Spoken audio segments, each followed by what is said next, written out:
Всем привет! Так, продолжается наша работенка. Вот так вот выглядит. Вы в прошлом видео, наверное, видели. Так я все это покрасил. Все это тосибоси. Сейчас вот подключил шланг.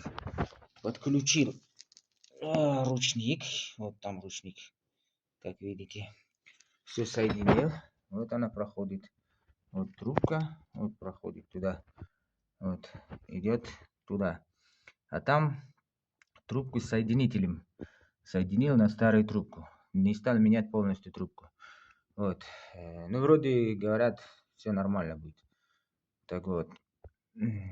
Ручник провел. Все полностью. Там осталось в салоне подключать. Ну, вернее, в салоне эту сторону подключил уже ручник даже. Вот. Вот тут так тормозные дисочки, надпись есть, вся фигня. Вот.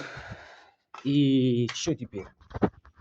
Теперь проведем с этой стороны такую же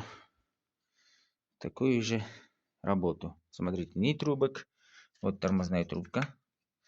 Вот она. Тормозная трубка. Она здесь заглушка сделана. И она здесь осталась. Вот. Как видите. Этот шланг от тормозной трубки. Она тоже здесь вот стоит. Ручника вообще ничего нету тут. Ни тросика, ничего. Все обрублен полностью.